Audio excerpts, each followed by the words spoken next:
Donc, on va apprendre dans cette vidéo à déterminer la raison d'une suite lorsqu'on connaît deux termes. Donc on considère UN une suite arithmétique de raison R, telle que U indice 3 égale 5 et U indice 20 égale 124. Déterminer la raison R de la suite et exprimer U indice N en fonction de N.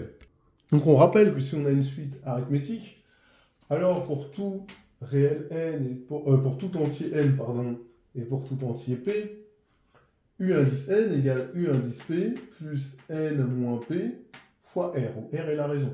Et bien ça implique, si N est différent de P, que R égale U indice N moins U indice P sur N moins P. Donc en particulier, pour N égale 20 et P égale 3, j'ai U indice 20 égale U indice 3 plus 20 moins 3 fois R.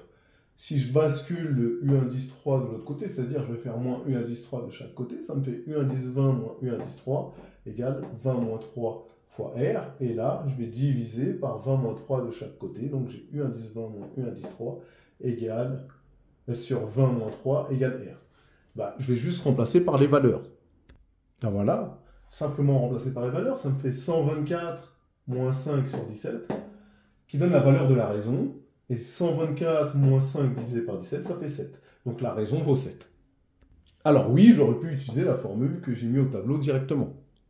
La deuxième partie de la question consiste à exprimer U indice N en fonction de N. Et bien je vais utiliser cette formule aussi, encore une fois.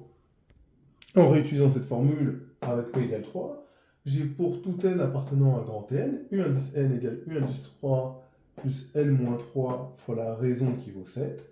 Donc U indice 3 égale 5, ça me fait 5, plus quand je développe 7n, moins 21.